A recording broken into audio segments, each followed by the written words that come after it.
Excuse me. Hey guys, it's Mr. Lin here. I'm going to teach you how to do an action sequence for the action motion project in photography class here. First thing you have to do is take several pictures of some type of action in sequence using burst mode or continuous mode on your phone or camera, and then email them to yourself. You can separate and select out the different photos from the burst and email them to yourself, because Google Photos, which we usually use as a place to put our photos, doesn't recognize the burst. So you can see on the screen here, I've sent myself an email of these pictures of me jumping, doing like a karate kick. So once you've done that, you can download the pictures. So you need at least 3. Probably 5 might be more interesting, but I could click this one, download this guy, where I'm starting the jump, kind of mid-jump, sort of the climax of the action where I'm doing the ninja kick, and then either this one or this one. I think we'll go with this one for the third photo. So once you've done that, you can go into your downloads and you should be able to find those photos. I'm going to just set up my PC so I can see the little pictures here. And thought I already downloaded those, but let's try it again perhaps. Let's go 1, download, 2, download, 3, download. See if those show up this time. And photos, there they are. Okay, so I'm gonna just, for simplicity's sake, gonna take these out on my desktop so I can keep track of them. So this would be like the first one, the second one, the kick, and then the landing being the third one. And if you want to make it even more easy to understand what's going on, you can label them just 1, 2, 3. Even though the numbers they come with are in sequence, 1, 2, 3 makes it a little simpler to keep track of. Then we're going to open up Photoshop. We're going to say File, and this is a special way to open a photo. Usually you just say Open and open it, but we're going to go down to this thing that says Scripts, and then say Load Files into a Stack. And when I browse on my desktop, where I put them for easy access, then I can find them right here. If I hold Shift, I can choose all 3 in a row like this, and then click OK. And then I click OK again, and this takes a second to do, but once I have it, there I am again. It should put these in the layers panel here after it calculates how to kind of put these together. Now, a student took these photos, and you notice the background changes in each picture. That's not what you want to do. I'm trying to get it to like my web camera to aim at me. You want to not move the camera. This is really surprisingly hard to do, though, to keep it still, because your instinct is to want to follow the movement of the subject. But if you want the whole sequence to line up correctly in the end, you need to hold the camera still or set it on a tripod, or at least hold it as still as you can. So you can see here's the first thing, the second thing, third thing, like that, and you can see the background change, which is what you want to avoid. So not ideal, but I can still make this work. So first step in the process here is to choose this tool called the Quick Selection tool right here. If you don't see the Quick Selection tool, hold down your mouse on this tool and you can find it embedded underneath the object select. But we want this one called the Quick Selection tool. You can use the little bracket keys on your keyboard to make the brush bigger or smaller, or you can also do the drop down menu here to change the brush size from large to small as well. So that's another way to do that. I also like to zoom in. If you hold Z and you scrub sideways with your mouse, it's called scrubby zoom. I kind of like to zoom in while I'm making a quick selection, because it's just easier to see what I'm doing. And then I can hold space bar to kind of move around while I'm zoomed in. So I'm going to come in here. I'm not going to do the best job in the world at this, just for demonstration purposes. I'm going to do it kind of quick. But if you do make a mistake, like get this background part of the wall, you can hold the Alt key to get the minus and kind of fix that. If you're doing this for the project with your own photos and not the ones that we did for practice in class, which I want you to do, so the one we did for practice was to learn how to do it. The one you do on your own is for turning in, so you still have to go out and do one of these on your own. It doesn't count to turn in the practice ones. Hold Alt, So what I was getting at is when you're doing it for real, you might want to be a little more careful about how you're selecting to make sure you got everything just right. But I'm going to just kind of zoom along for the purposes of not making this video too long. So I'm going to go ahead and up here on the properties bar for the quick selection tool. So you choose a tool over here, and then each tool has its own properties along the top. One of the properties bar options is called select and mask. So I'm going to choose that guy and then scroll down to the bottom here. Sometimes I feather this just a tiny bit to kind of smooth out the edge of it. And then you can kind of see it gives me like a ghost impression of what it's going to look like once I cut out the background. And to cut out the background, this is kind of the most important thing to remember. You go way down to this Output To menu and choose Layer Mask. A mask is just like what it sounds like. It hides part of something. So in this case, we're hiding everything but what we selected, or hiding the background. And when I click OK, you'll see that happen. And then I appear on top of myself, which doesn't seem right in the action sequence. But the problem is the student who took these photos moved the camera. So I wasn't moving relative to the camera. I was staying in the same spot as he panned with the camera, opposite of what you want to do. But we can kind of cheat and move this guy back a little bit farther. Even though that's not really what was happening in space, we can do that. One thing you'll notice, though, is that now it looks kind of strange because it seems like there should be a shadow under my foot here. And I don't have the shadow. So there's two ways you can bring back a shadow. You can notice on the layers panel, there's this little black rectangle with the part where I'm left revealed is in white. If you click on the layer mask versus the photo, here I'm clicking on the photo, but I want to click on the layer mask, then you can actually use the paintbrush tool to reveal parts of a picture.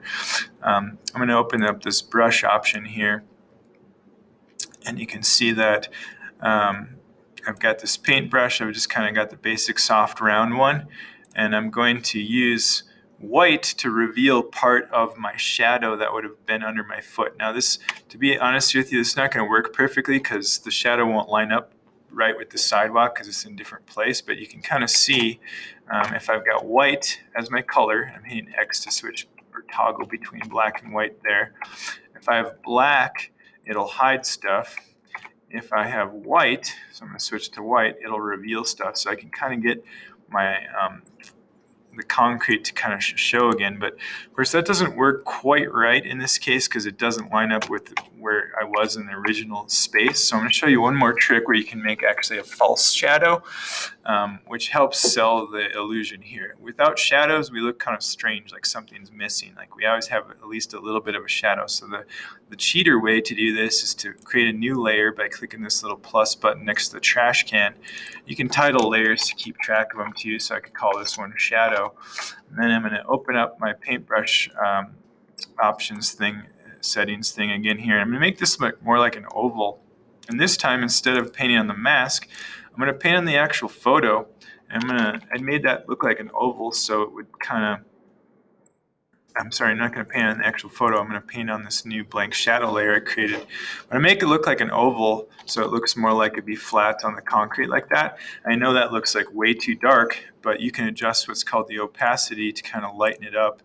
And then if you play around with it enough, I know I didn't play around with it much at all there, it can kind of look like there isn't a real shadow there, and sort of see how it looks without a shadow. It's like, wait, why is there no connection between me and the ground? And then when I turn it on, it's kind of like brings that connection back. So you play with how skilled you are at painting and mess with the opacity. You can actually sell that illusion fairly well. So we'll do one more step to this process.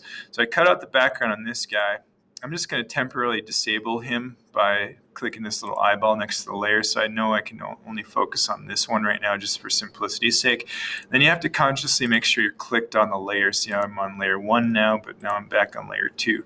So then it's just kind of rinse and repeat. We use the quick selection tool to select the figure in the second step of the action sequence. I'm going to zoom in and fix that hand because you can see I did that pretty sloppily. So again, hit the Alt key to get the minus. I'm going to make the brush a little smaller with the bracket keys on the keyboard. If you know what the brackets are, those are under the kind of below and to the left of the backspace key. So we can kind of get the hand a little bit better there. Not perfect, but for the most part I got it. So we're going to go ahead and hit the Select and mask button one more time, and then we'll say output to layer mask, click OK, maybe feather it just 0.3 pixels, just kind of smooth it out, maybe just a little bit more, click OK. Again, due to the camera movement, I am sort of overlapping myself again, and typically I wouldn't want to mess with this. If you didn't if you held the camera still, you probably wouldn't have to do this, but again, I can just kind of rearrange my guys just so that maybe I got a little more amplitude on my jump. Man, Mr. Lin has hops. Maybe not quite that much though. And then I have to remove my shadow. You see this photo is the background. So you wouldn't cut out the photo in the back on the last one because you need that background. This one has real shadows in it, so we don't need to create those fake shadows. In the middle one, I'm so high up, and then overcast day, you don't have those hard edge shadows, so I don't think it's necessary to put one on there in this case. The last thing I'd say you might want to consider after you make the sequence is just kind of like cropping the picture. This isn't too bad because some of this window stuff is kind of interesting. There's some leading lines, and I'm on the left side, so there's room for me to kind of move towards the right. That's, you know, the pinnacle of the action, close to the rule of thirds point as well. But let's just say, for argument's sake, we wanted to crop this. You can take the crop tool in Photoshop, which is right here. And when you crop, it gives you kind of the little rule of thirds grid, just like your phone or Google Photos editor does. Maybe I don't want this door. Maybe I want to eliminate some of this just to kind of get closer to the actual action of the photo. You could do that maybe as a little bit better composition, or maybe I could get out this manhole right here. Now it seems too square to me though, so I'm going to crop it even tighter this way, and maybe I can even get rid of that manhole, that little baby one there, just like that. So it kind of simplifies the composition a bit. And then to apply a crop in Photoshop, you double click. Now if you try to load this into Google Photos or somewhere else, it's currently a PSD or Photoshop document, so you have to save it as a separate file type, which is a JPEG. So I always just do a save, and then I like, when I'm using Photoshop here at school, to save to cloud documents. That way I can access them from any computer. So I call this like practice sequence or something like that. And then I say save, and that way I can always, if I realize, oops, I want to improve this or edit it differently, I can always open it back up with the Photoshop document and do that with the layers. But to turn it in, I have to do a save as or Control-Shift-S. And then this time I'm going to save it to my computer, so I actually have it physically to put in another place. So I'm going to say practice sequence, and then I'm going to every time you save something, you should call it something you can remember, and then you should choose a location. So in this case, a convenient place, as I usually recommend, is just our desktop here. So I'm going to say practice sequence final, and then put it onto my desktop, and then I can adjust the quality. I would try to adjust the quality so it's at least 1 megabyte. Sometimes if I'm doing something for print, I would crank it way high and it'll go up to as high as 3 megabytes. But if it's down here at medium and it's only like 500 kilobytes or something, it'll look better in Google Photos if you increase the size of the files to at least like a megabyte there. So I'm going to click OK to that. And then at this point, you can turn it in where you need to turn it in, whether that's in your final photo portfolio or say this is your 5 action photos. This is Kelton's here he's working on. He was in Hawaii, so he's got some cool stuff going on there. But I'll put this in mind just so you can see finally how to do it. So these are just kind of practice ones. Most of the photos were actually taken by you guys, my students, but there it is, practice sequence. So we can throw it in like this. You can see I already did this once before, so it's kind of already in there, but it'll be loaded, and there she is. That's what you guys need to do. Let me know if you have any questions. Good luck.